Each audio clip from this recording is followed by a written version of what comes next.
Hey, welcome to Dis and Dat, Friday the 13th. We're going to talk a little bit about, I'm going to read from an article in Cosmonaut on Karl Kautsky.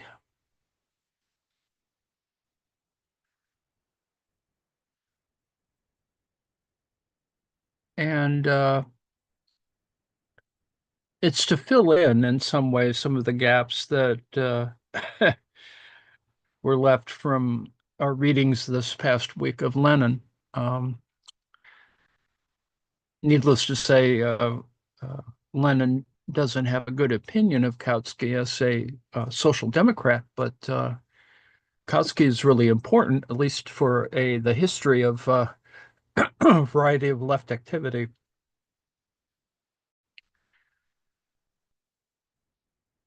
So in Szabo and Cosmo, he added a concept, dictatorship of the proletariat, in Karl Kautsky's revolutionary writings. Karl Kautsky's writings on the dictatorship of the proletariat serve as a waypoint between Marx and Lenin. Ian Szabo argues in an analysis of Kautsky's democratic, Republican, revolutionary, Marxist political ideas. At the turn of the 20th century, Karl Johann Kautsky, 1854 to 1938, nicknamed the Pope of Marxism, was widely considered the most important theorist of the international socialist movement. His chief texts on Marxist politics, the Erfurt Program, and the Social Revolution book defined what it meant to be a Marxist for many in the movement. Kautsky is today a relatively forgotten figure whose voluminous writings go more or less unread, even among scholars of Marxist theory and historians of socialism. So forgotten is Kautsky that some later students and academics believe that his first name was Renegade, based on Vladimir Lenin's hostile pamphlet, The Proletarian Revolution and the Renegade. Kautsky. Kautsky, a Czech Austrian historian and journalist, was viewed by many during his lifetime as the heir apparent to Marx himself. In his youth, he studied under Friedrich Engels alongside his close friend and collaborator Edward Bernstein. Kautsky published the bulk of his theoretical work in Die Neue Zeit, German Social Democratic Party, Germany, the SPD. Served as executive editor from 1880 until his removal from its masthead in 1917. In Die Neue, the bulk of Kautsky's articles and the debates he engaged in. Such articles established the discursive ground of Marxist orthodoxy. Many of these articles were also the basis for what would later become Kautsky's long-form texts, such as Die Agrarfrage and Die Revolution. Kautsky's articles in Die Neue Zeit helped to contextualize his popular text by making the dictatorship of the proletariat explicit. The Imperial Press Law of 1874 and the banning of the Social Democratic Party 1875 to 1890 meant that coded language to avoid censorship was more necessary for books than in periodicals. This essay seeks to consolidate Kautsky's contribution to a vital, frequently misunderstood concept within Marxism, the dictatorship of the proletariat, and demonstrate the influence of Kautsky's treatment of the concept within revolutionary Marxist politics. Kautsky's writings from the 1880s to the early 1910s are the particular focus because of the role of the dictatorship of the proletariat played in the debates regarding the agrarian question, parliamentary politics, and Russian context. All of these writings reveal the persistence of democratic life became increasingly legible only through working class politics. Kautsky's writings on the dictatorship of the proletariat served as the waypoint between Marx and Lenin. My argument extends a slowly emerging literature on Kautsky and his substantial impact on the Bolsheviks. Moira Donald's Marxism and Revolution, Karl Kautsky, and the Russian Marxists demonstrated that the debates within the two factions of the Russian Social Democrat Labor Party, the RSDLP, that is, the two factions, the Mensheviks and the Bolsheviks, were often littered with quotes and citations from Kautsky.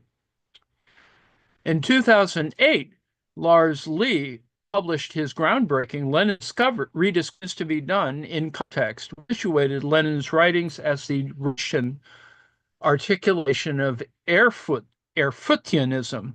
Lee uses this term to describe the general outlook of a German democratic social democratic politics articulated in Kautsky's Erfurt program that found its way into the Russian context by way of Lenin's What Is to Be Done.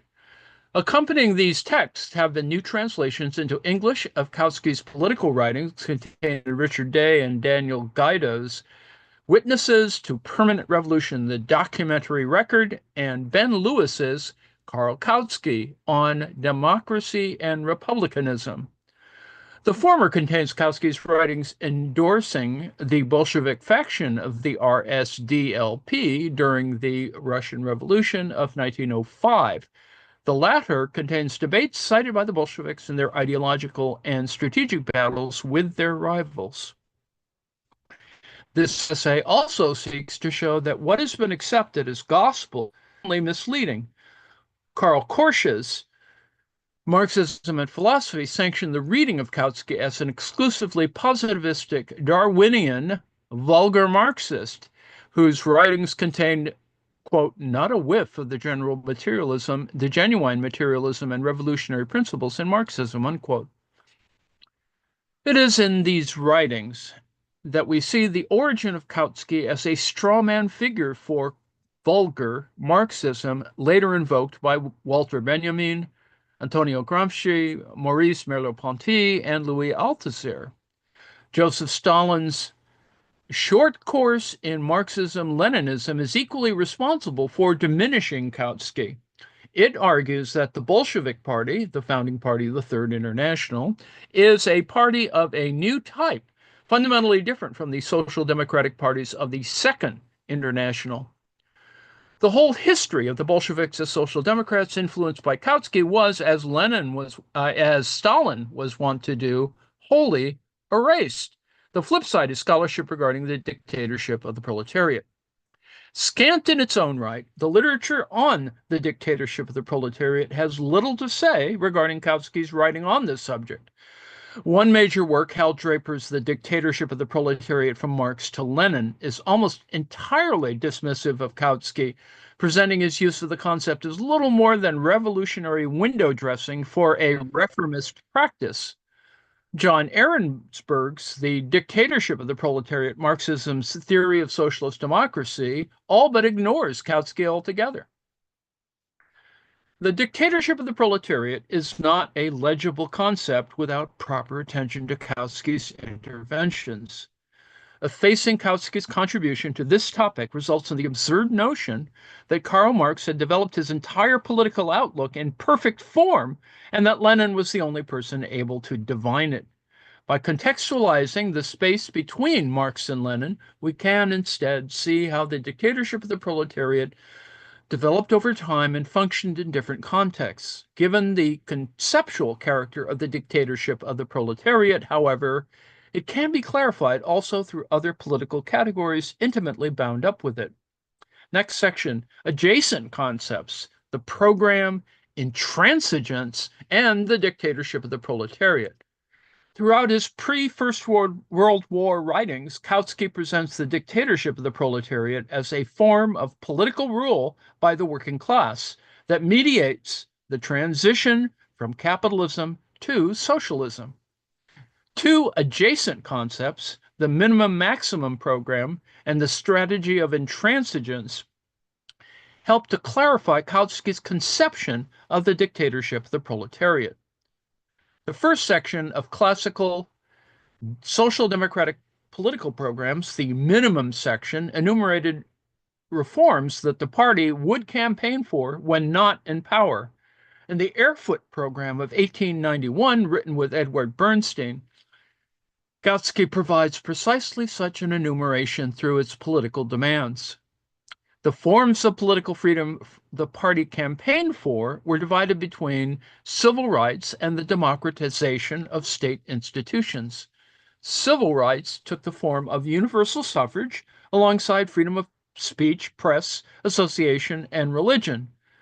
Democratization of state institutions meant they would become increasingly staffed by and subordinated to the working class. This would mean replacement of the standing army with the people's militia, secularization of education, free medical care, progressive tax policy, and a fair legal system. By enumerating these political demands, the party could present a vision of precisely what it believed in and what society would look like under a proletarian dictatorship. Kautsky also argued that achieving partial demands would increase the confidence of the working class to direct society as a whole. The concept of the minimum program persisted in Lenin's thought as well. Even after the revolution of 1917, Lenin continued to insist that it was necessary to maintain the minimum program due to the possibility that the Bolsheviks could lose power and may have to start all over again. The maximum section of these programs enumerated the economic reforms that would transition capitalism to socialism under the direction of the proletariat. Workers' protections would be first on the agenda in the form of the 8-hour day, abolition of child labor, prohibition of most night work, 36 hours of free time per week, and a guarantee that wages would always be paid in monetary wages. Plenty of the reforms outlined in these programs have been achieved in the 20th century. However, the difference between contemporary reforms and the social democratic political vision can be found in who inaugurated them.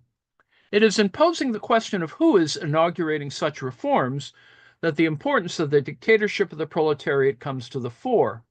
Rather than progressive reforms resulting from concessions to the working class, they would be part of a project that increasingly democratized society. The result would be precisely what Andreas Kalivas describes in his theory of radical democracy. Quote, establishing the political superiority of the part that counts less over the part that counts more, not to exterminate the rich, but to constitute relations of power and construct structures of authority that will privilege and benefit the poor in their ongoing political struggles. Kautsky himself says much the same thing in The Social Revolution. The abolition of unemployment, he felt, would result in the capitalist class ceasing to be the workers' masters and exploiters. Instead, it would be increasingly subject to oversight by the majority of society. Achieving the social democratic demands of the minimum program, Kautsky believed, required a strategy of intransigence. This meant the party would refuse to take part in a government without the minimum demands having been fulfilled. Social Democrats would campaign for their program in the periphery of political power in the familiar forms of political activity, such as marches, protests, and raising awareness of issues through newspapers. In addition, they would raise awareness through their thriving alternative culture, composed of sports clubs, beer halls, educational institutions, and libraries. This would allow enormous numbers of workers to be exposed to the ideas of social democracy while also allowing the party to retain an independent spirit. It followed that the SPD vehemently opposed the state and directed itself towards a political strategy centering the expansion of political freedom rather than the acquisition of existing state power. To seek out the latter would have made the Social Democrats responsible for running the institutions that they sought to abolish and which, according to the theory of class struggle, were meant to police the very people they claimed to represent. However, this did not mean that the Social Democrats would not take up political office. Kautsky's resolution at the 1904 Amsterdam Congress declared that the parties of the Second International would only hold offices in state administration under exceptional conditions, and that the individual representatives who did so would remain subordinate to the rank and file of the party. Social Democrats found it acceptable to take up positions in representative bodies, but not executive ones. In doing so, representatives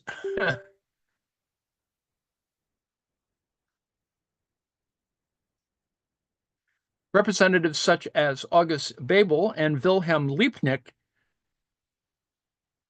would use such positions as pulpits to spread the message of socialism. These resolutions are precisely what Lenin alludes to in describing the character of the revolutionary social democrat as a tribune of the people. To be a tribune is to be a party nominee or elected official responsible for confronting the state at the level of oratory and spreading the message of socialism. Intransigence, the orientation of the tribune, is, in short, the concrete articulation of the old First International motto: the emancipation of the working class must be conquered by the working class themselves.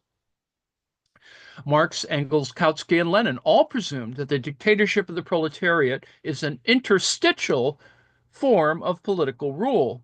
For all of these thinkers, between capitalism and communism lies the stage of the so-called dictatorship of the proletariat, when the latter has conquered political power, but the new form of production is not yet fully developed and implemented. Close quote. The notion of an interstitial form of political rule is not original. In fact, it's quite ancient, having been borrowed from the Roman Republic. Dictatorship subtended the structure of political life under the Roman Republic as a mechanism for nominating generals to be periodic dictators who would then bring order to the republic. The concept implies the presence of a crisis which the dictator must save society from. Given the broader context for Kautsky's usage of the concept, the securitizing logic of dictatorship is rearticulated through the strategy of intransigence. In carrying out this strategy, the party waits for a crisis to emerge while it grows in strength and confidence. When the crisis emerges, the working class will be ready to instill order over society. The crisis-prone character of capitalism made the dictatorship of the proletariat emerge as a historical necessity for steering society out of the various economic upheavals that were emerging with increasing frequency. Further, it was Kautsky's view that the period of dictatorship is by no means necessarily accompanied with violence and bloodshed. Revolution did not have to be violent, but depended entirely on context. Violence would only emerge if revanchist forces attempted to overthrow the dictatorship of the proletariat as they had done during the Paris Commune. Kautsky, in all likelihood, would have preferred this type of political revolution that swept the SPD into power into 1918 after the abdication of Kaiser Wilhelm II, namely, a peaceful transition to power in the midst of a collapsing government and enormous support from the majority of the population in the form of workers' organizations and electoral support. The difference, however, would have been the fulfillment of the minimum program and thus the subordination of state apparati to the working class. Next section. Prehistory of the dictatorship of the proletariat. Historically, the dictatorship of the proletariat had emerged sporadically while also being, according to Marx and Engels themselves, the most important aspect of their thought. Hal Draper identifies 3 periods and 12 loci where Marx and Engels use the concept, mainly in their reflections on the European revolutions of 1848 and the Paris Commune of 1871, as well as in their tutelage of the German Social Democrats. The most important among these writings was Marx's letter to fellow revolutionary Joseph Wedemeyer. In it, Marx sought to correct the idea that he could be credited with the discovery of the concept of class struggle, which Marx claimed prior historians had already identified. Rather, what he identified was quote, that number one, that the existence of classes is only bound up with particular historical phases in the development of production. Number two, that the class struggle necessarily leads the dictatorship of the proletariat. And three, that this dictatorship itself only constitutes the transition to the abolition of all classes and to a classless society. Engels' preface to the Civil War in France further elucidates the importance of the dictatorship in the conceptual terrain of early Marxism. Criticizing the right wing of the German Social Democrats, Engels argued, quote, of late, the Social Democratic Philistine has once more been filled with wholesome terror at the words dictatorship of the proletariat. Well and good, gentlemen. Do you want to know what this dictatorship looks like? Look at the Paris Commune. That was the dictatorship of the proletariat, unquote. It is essential to note the profound impact the Paris Commune had on the political programs of social democratic parties. Major aspects of these programs, including abolition of the standing army in favor of the workers' militia, subordination of the police to the citizens, democratic centralism through the unicameral legislative body of the commune, recallability of officials, and political freedom were all present during the commune's brief existence. The Paris Commune served as validation of the dictatorship of the proletariat as a key concept in Marx and Engels' theory of history. It was proof positive for their belief that the proletariat was uniquely capable of directing society because their lack of property and ever-increasing size caused them to create new social forms outside of hegemonic society. This included, but was not limited to, political parties, trade unions, and mutual aid networks. A final component worth mentioning of Marx's articulation of the dictatorship of the proletariat is how it functions as a criticism directed at fellow 1848 revolutionary Louis Auguste Blanqui. As Draper points out, Marx argues for the entire class of the proletariat to seize power. This counterposed itself to the conspiratorial, minoritarian revolution imagined by Blanqui. Given this, the dictatorship of the proletariat has its beginnings in a call for radical, majoritarian democracy. The majoritarian and democratic model of dictatorship automatically assumes the presence of a program, an idea Marx contributed to in the form of the Communist Manifesto and in the 1880 program of the French Workers' Party. German social democracy emerged from the union of two predominant strains of late 19th century German socialist politics, Marxism and Lassallism. While Marx was the great theorist for the working class, Ferdinand Lassalle was its demagogic, activist, campaigner, and organizer. The Marxists formed the Sozialdemokratische Arbeiterpartei Deutschland, the Social Democratic Workers' Party of Germany, the SDAP, led by August Bebel and Wilhelm Liebknecht. The Lassallians inhabited the Allgemeine Deutsche Arbeiterverein, the General German Workers' Organization, the ADAV, controlled from the top down by Jean-Baptiste von Schweitzer.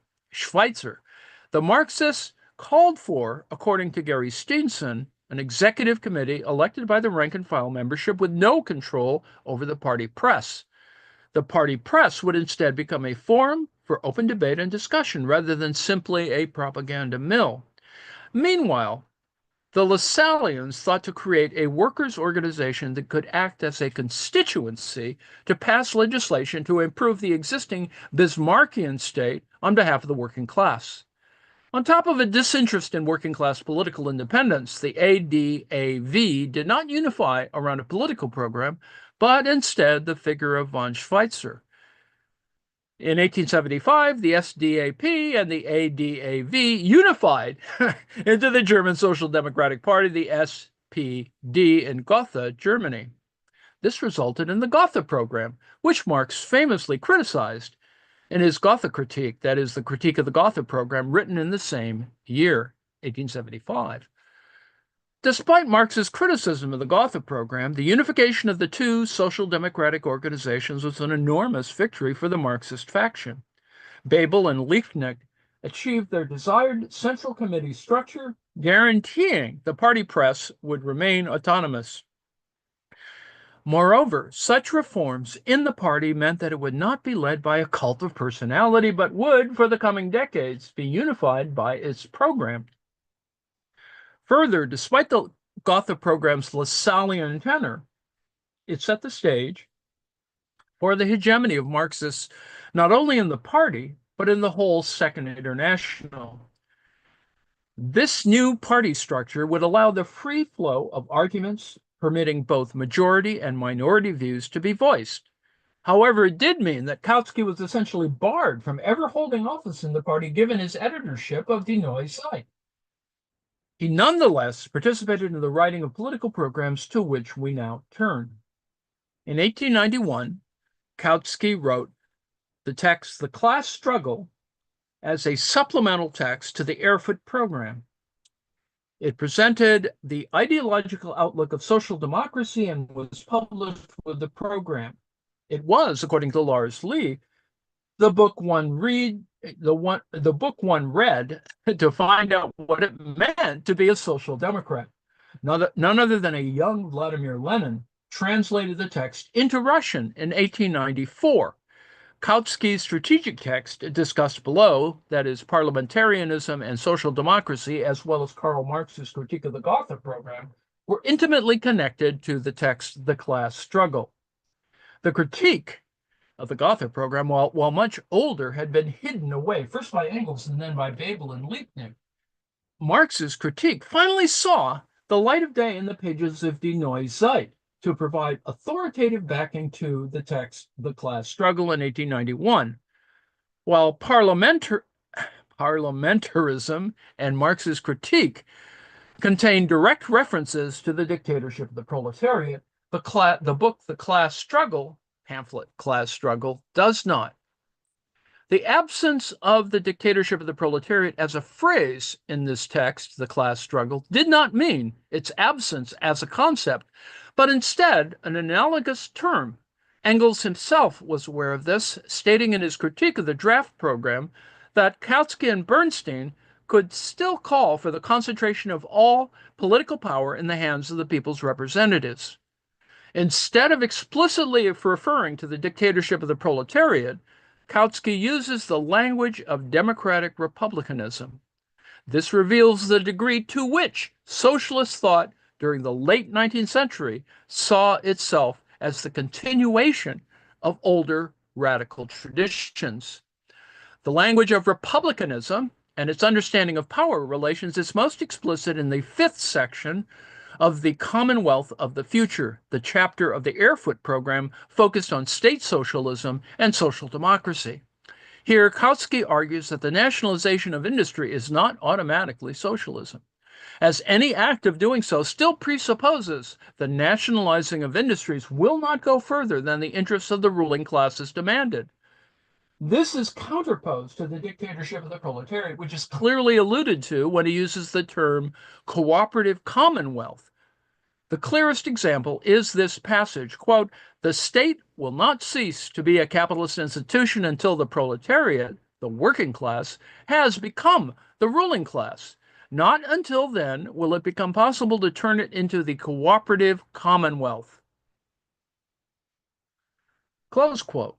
At the level of theory, the two quoted sentences repeat what Quentin Skinner and Philip Pettit describe as the critique of domination central to civic republicanism. That is, the argument that one is not free so long as they play no part in defining the parameters of how the society they inhabit operates. The dictatorship of the bourgeoisie means that a small majority retains the right to veto any alteration to society rather than the majority. In other words, the capitalist class decides the rules of a game everyone else is forced to play. Now, opposed to this would be the dictatorship of the proletariat, wherein the nationalization of industry by a political order determined by proletarian interests rather than that of the bourgeoisie would result in cooperative production by factory councils on a mass scale. Now, of course, Kautsky and his fellow social democratic thinkers were rarely so specific. The point was simply that the nature of the proletariat as a highly collaborative workforce meant that its rule would lead to universal freedom rather than more forms of arbitrary domination. See Senator Padilla.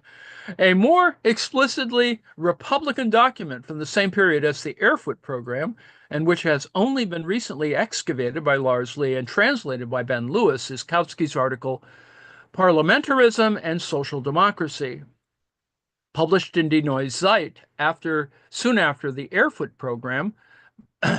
Parliamentarism and Social Democracy was a general outline of the political strategy of social democracy, especially, as the title would suggest, in relation to representative democracy. According to Lee, the book brings together better than anywhere the logic behind what the Russians labeled the strategy of proletarian hegemony in the democratic revolution. In fact, this article is the true origin of Lenin's What is to be Done text, as it argued a decade earlier for the idea of social democratic guidance of the class struggle of the proletariat. Parliamentarism was intended as a critique of direct democracy and the call for the abolition of any form of representative politics developed by one of the founders of the SDAP, Moritz Rittenhausen. Kautsky's argument against direct democracy, conceived by Rittenhausen as the distribution of voting on legislation to 10,000 assemblies rather than a single unicameral legislature, was that it would not simplify legislative activity, but instead confuse it. The problem is that legislation involves just as much the writing and revision of laws as it does voting on them. Given that assemblies would only vote yes or no in Rittenhausen's direct form of democracy, says Kautsky, it would result in the population not having any role in the deliberation or implementation of new laws. Rittenhausen, in Kautsky's view, fetishizes a political form while neglecting issues of political power. Rather than direct democracy, Kautsky argues for representative democracy subordinated to the dictatorship of the proletariat.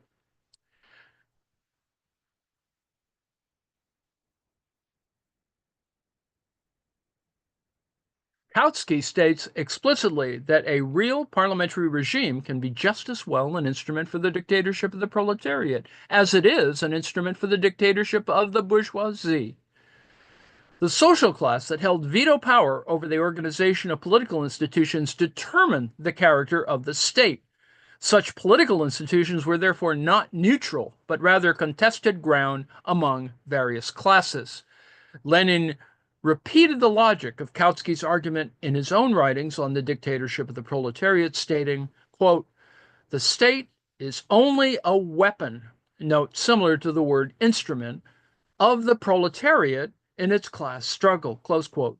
And further, when discussing the Soviets, describe them as, quote, "particular instruments of embryonic revolutionary authority," unquote.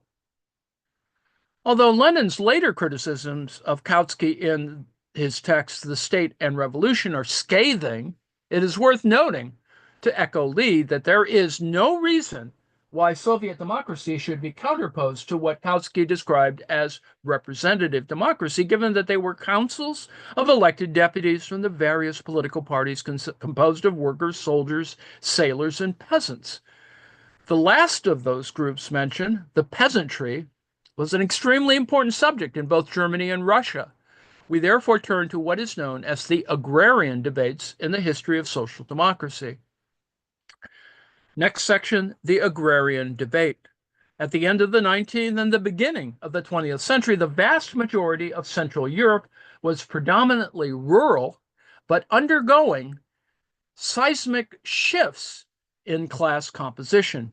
Adam Tooze notes that the emerging global economy of the period and its impact on rural populations was one of the most fundamental questions facing European societies. The agrarian question, therefore, had a major impact on the formation of Kautsky's thinking on the dictatorship of the proletariat. Kautsky's 1895 series of articles entitled Unser neues Programm in Die Neuzeit articulated precisely how social democratic policies addressed agrarian policy. This article criticized the SPD Agrarian Commission of the same year for putting forward Lassallean state socialist demands, such as, quote, state assistance to landowners in the form of nationalized mortgages, nationalized insurance, and lowered interest rates, unquote. Now, while it is more than likely Kautsky agreed with some of the programmatic demands developed by the Commission, especially the extension of labor rights to rural workers, Kautsky mainly disagreed with the Lassallean character of the proposals. Nationalized mortgages and insurance, Kautsky argued, would result in support by the peasants for the large landowning class. By making peasants dependent on state-backed mortgages and insurance, they would not support the working class in its struggle to overthrow the Bismarckian state. Kautsky claimed that only through the dictatorship of the proletariat would such reforms be acceptable, drawing the peasantry to support the revolutionary movement. Any alliance between the proletariat and peasantry had to be predicated on the proletariat taking responsibility for reforms that would benefit the peasantry. Now, if this was achieved, the peasantry would rise to the defense of the revolution if it came under attack by forces allied with the bourgeoisie. This series of articles also set the stage for a full-length book project, The Agrarian Question. The Agrarian Question recapitulates Kautsky's arguments from 1895 while also expanding and enriching his views on the dictatorship of the proletariat. In The Agrarian Question, Kautsky discussed the idea of the transformation of the police state to the cultural state. The police state referred specifically to a state whose entire institutional apparatus was directed towards the defense of private property. When Social Democrats called for the abolition of the standing army, the object was the abolition of the police state. The working class stood on the other side, taking over the state and taking responsibility for agrarian reforms. This would lead to the formation of a cultural state, as in agriculture. The concept of the cultural state appears as a stand-in for the dictatorship of the proletariat, while also clarifying Kautsky's view of the future state. Kautsky's usage points to the idea of the state under socialism as increasingly subordinated to society, or the alternative institutions created by the workers and peasants. These institutions range from mutual aid networks to sports clubs, with the main commonality being that they were either separate or at least semi-autonomous from the state. Much of The Agrarian Question is a recapitulation of the Airfoot program, but both it and the prior articles on the same subject clarify the relationship between the dictatorship of the proletariat and non-proletarian classes. The arguments presented in these texts furnish what eventually became the Leninist theory of the Simchka, unifying the struggle of the proletariat with that of the peasantry. Donald has also demonstrated that the Agrarian Question text was the text in Russian the Menshevik and Bolshevik factions of the Russian Social Democratic Labor Party quoted at each other to back their arguments. However, the agrarian debates were primarily among Germans. In the leadership of the SPD, a political terrain that saw a seismic shift when a leading member of the Marxist faction, Edward Bernstein, defected to the Lassallean faction. This led to the momentous debate in German social democracy known as the revisionist controversy. Next section, the dictatorship of the proletariat and the revisionist controversy. In 1896, Edward Bernstein inaugurated the revisionist controversy by abandoning Marxism and embracing Lassalleism.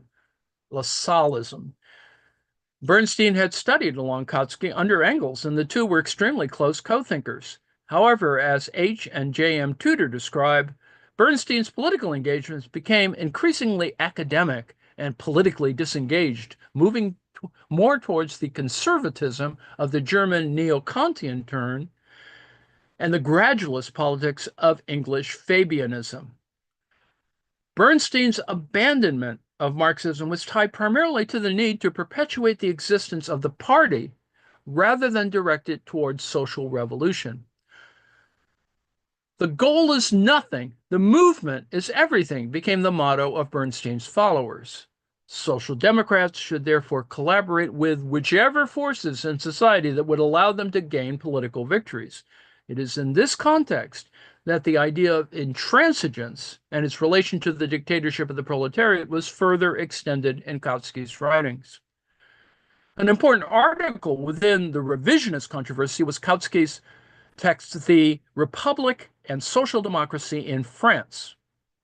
In it, Kautsky explicitly binds intransigence and the dictatorship of the proletariat together. He did so by responding to a member of the revisionist faction of the SPD, Kurt Eisner.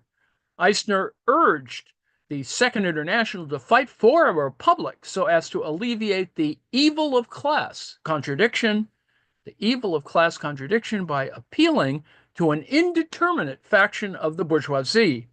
According to this logic, sections of the bourgeoisie would be amenable to social democracy because it was the form politics takes in bourgeois society. Kautsky did not take issue with the notion that the Second International should struggle for a republic. However, he took issue with the motivation behind Eisner's argument. A republic, according to Kautsky, was not desirable because it resolved class contradiction, but rather because it allowed it to be heightened and made explicit. Class contradictions would be made explicit through the struggle for political freedom, allowing the working class to organize itself openly. To this end, Kautsky here urges the need for political intransigence, stating, quote, the conquest of state power by the proletariat therefore does not simply mean the conquest of the government ministries, which then, without further ado, administers the previous means of rule, unquote. The crisis-prone character of capitalism would create opportunities for the organized working class to acquire concessions from the state as a prelude to its conquest of power. This would then inaugurate a wholly new form of rules, that is, the dictatorship of the proletariat. Kautsky debated Eisner rather than Bernstein in order to avoid attacking one of his closest friends. However, a direct confrontation was inevitable. Just as the agrarian question consolidated Kautsky's views on social democracy's relationship to the peasantry, the social revolution text consolidated his views on revolutionary politics as a whole. It also shares a similarity with the Erfurt program, as it too lacks the explicit usage of the term dictatorship of the proletariat. The text was Kautsky's long-awaited response to Edward Bernstein's text, Evolutionary Socialism, which presented the idea of socialism as something that emerged gradually. Kautsky argued that Bernstein's theorization was not evolutionary, as evolution is not gradual, but rather occurs in stops and starts, see punctuation. In keeping with the naturalist zeitgeist of the time, Kautsky analogizes revolution to the gradual process of gestation and the eruption of birth. The social revolution discussed what would occur under the dictatorship of the proletariat by examining the consolidation of production alongside universal employment. Here, Kautsky argued that a major historically specific dynamic of capitalist society is unemployment due to workers being made increasingly superfluous thanks to the development of the productive forces. To take political power meant, therefore, to socialize production in such a way that there would be full employment. This would result in necessary labor being so reduced due to the already existing productivity of capitalist infrastructure that it amounted to the abolition of work. The dictatorship of the proletariat was the political means for socializing production and thus abolishing the conditions necessary for the reproduction of the working class. However, for that to occur, a revolution would actually have to happen.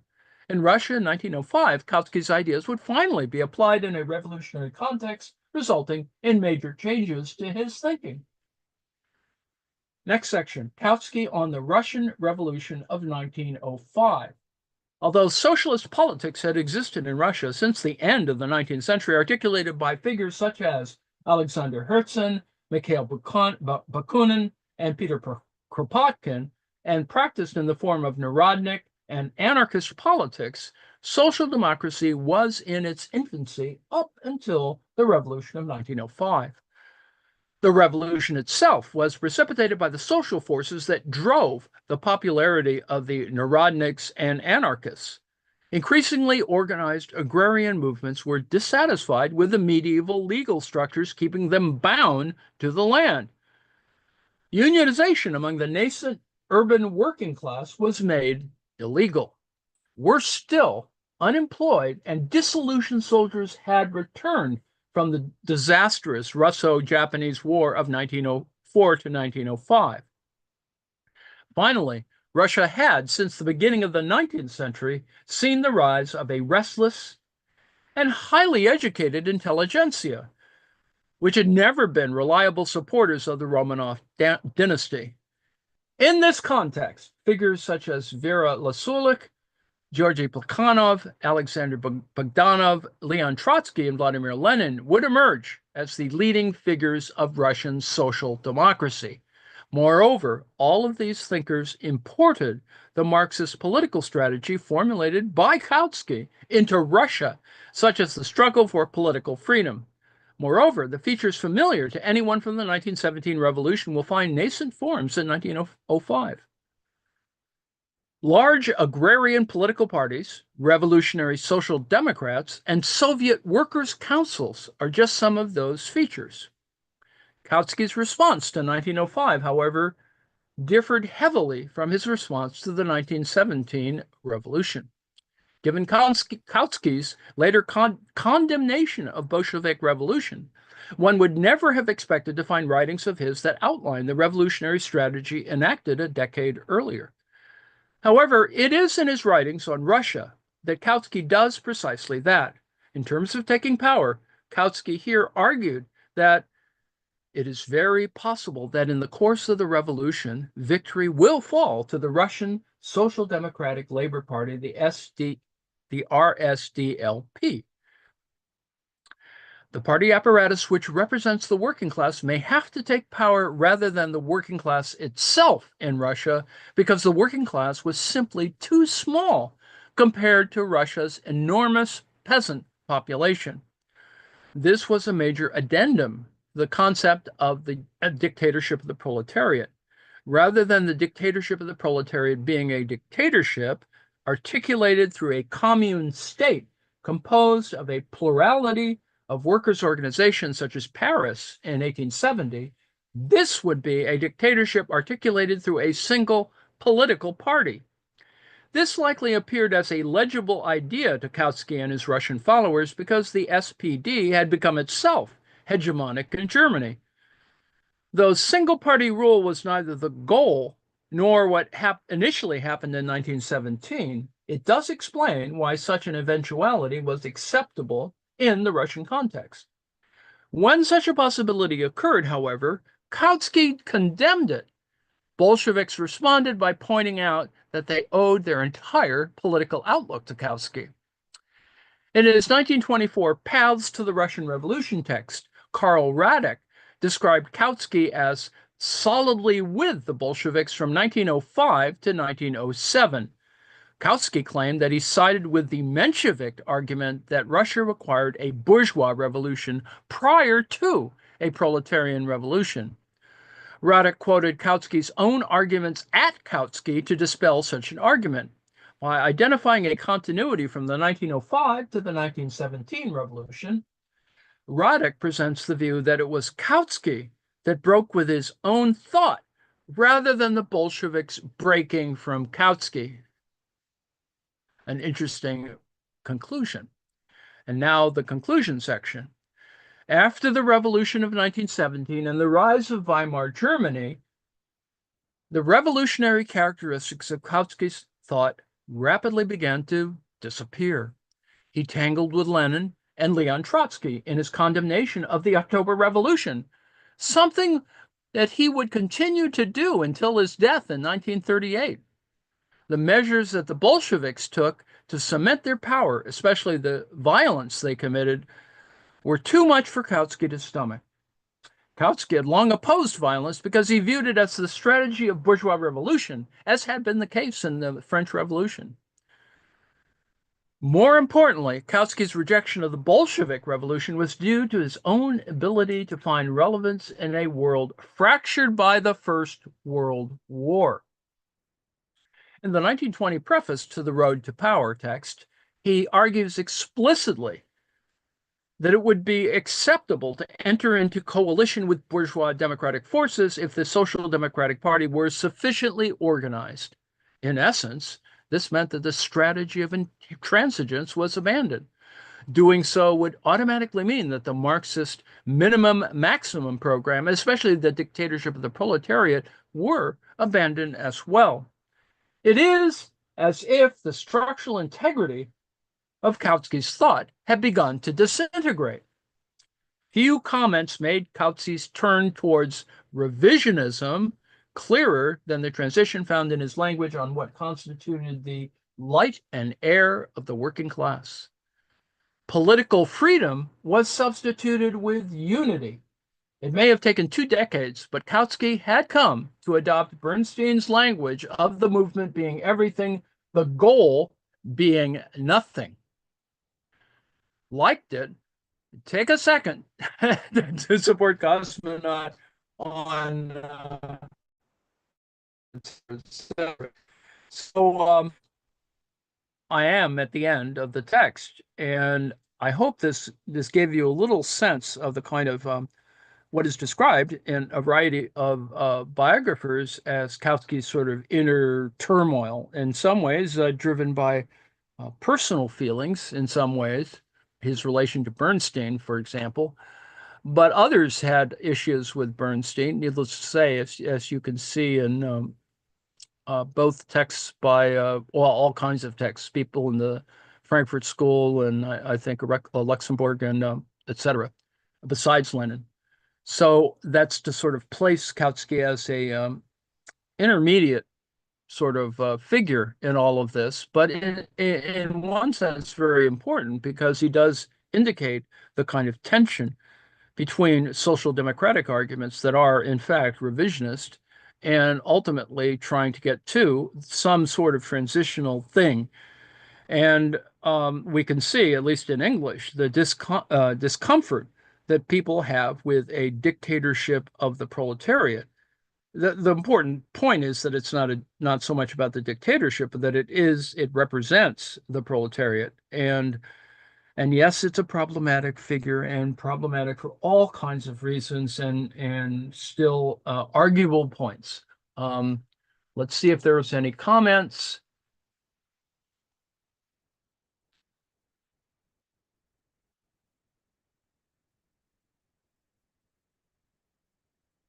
No. So I will end the live stream and stop the share.